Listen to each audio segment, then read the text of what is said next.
Let's change the outer and inner tie rods on this BMW 5 Series GT today. I'm gonna show you in detail how to change the outer and the inner one as well. The problem is that, or the thing is that it's not gonna be an official way to do it, because more likely I will need to use an angle grinder here and cut it in half, because I cannot get it loose, can't get this nut loose.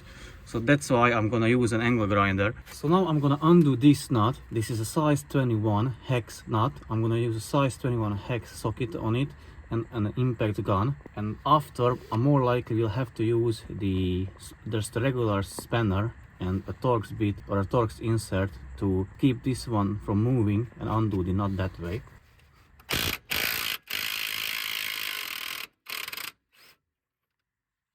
Okay, so I didn't need to use the spanner and the Torx bit because I was able to undo the nut with the impact gun itself. So now it is loose. I'm gonna just remove it and then put it back and undo this nut as well. So as you can see, I cut this one in half here where the threaded part is. Usually how you undo it, here is this nut. I think it is size 24, but I'm not quite sure on that one. So basically you grab a spanner and undo the nut just a little bit, and then you can twist off from the thread. You can twist off the outer tie rod end. Well, it wasn't the case this time because this was so stuck, so I couldn't undo it. And even though if I was able to undo it, I wouldn't be able to spin this one off. So that's why I cut it in half here and there as well, because I will need to fit my special tool on that one in order to remove it from the steering rack. So let me show you how to remove it. So now we need to remove this rubber boot from the inner tie rod end. We need to remove this clamp first, slide it off, and there is another clamp in the rear or in the back. I will remove that one as well and show it to you. And I'm not gonna reuse this rubber boot. I have a brand new one, so I'm gonna refit a new one. That's why I'm gonna cut this one in half so that I will be able to remove it easier. So let's remove the first clamp.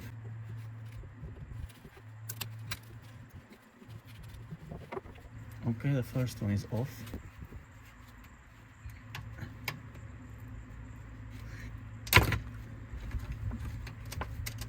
So here is the rear one. I just undone it with a screwdriver, with a flathead screwdriver.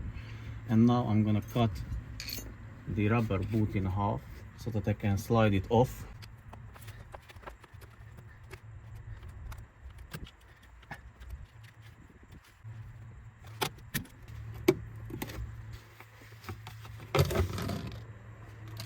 And now I have access to the inner tie rod end. I'm gonna use a special tool in order to remove this nut or break it loose. I will show you that. So here it is from underneath. As you can see, there is the nut for the inner tie rod end. You can undo it from underneath if you remove this plastic piece, and then that way you don't need a special tool. But anyways, you will need a quite big spanner. I think that is a size 36 or 37, I'm not quite sure on that one. So you would need a very big spanner and undo it that way, or you can do it my way. I'll show you the special tool for that and how to undo it and remove it, the inner tie rod end. So here is the special tool. Basically it has 3 adapters. I chose the appropriate one which fits on the nut I'm gonna undo. So you put this big one onto the nut and slide over the whole rod, the whole tie rod, and here you either use a spanner or just a regular ratchet. I'm gonna use a 1/2-inch ratchet and undo it that way. I'm gonna show you real quick what I mean by that and how to do it.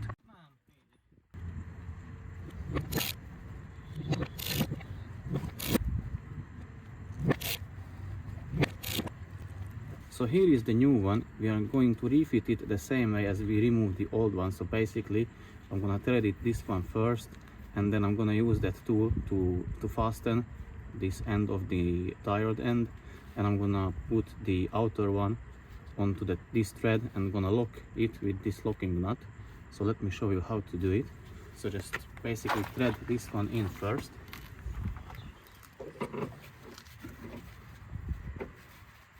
So I'm going to use a special tool again, put it over the rod and then tighten it with this method.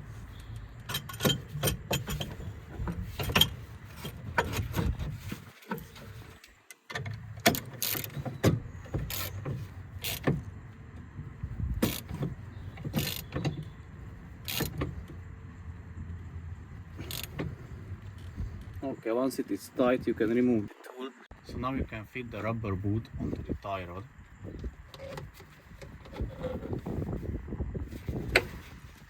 Use the clamp provided in the kit,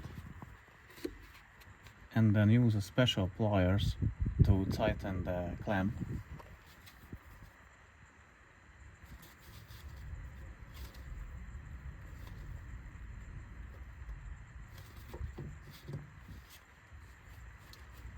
Okay, now it is tight enough, you can do the outer clamp. Squeeze it even with your fingers and pull it over. And that's it. It is done. Now we can fit the outer tie rod end and then reassemble everything back together. So have the locking nut threaded back on the tie rod. You should have measured the distance from the thread end to the nut where it was before dismantling everything, so you can put back quite or nearly the same way as it was before. In our case it doesn't matter because this car has to go on wheel alignment anyways, because the wheel alignment is so off it eats the tires anyways. But after this job you should go to the wheel alignment shop and get the wheel alignment done on your car as well, because this will put off the alignment of the car, of the wheels. So now as it is put back as far as it was before, I can twist back the outer tie rod end onto the rod. So here is the new one, and as you can see it has a cone shaped nut, so put the cone shape towards the tie rod end this way and you can start to thread it in or twist it on the inner tie rod.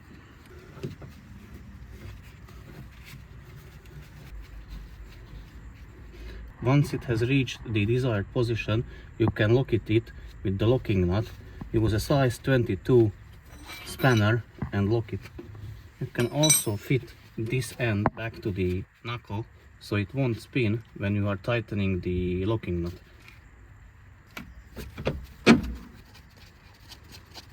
And now you can tighten the locking nut.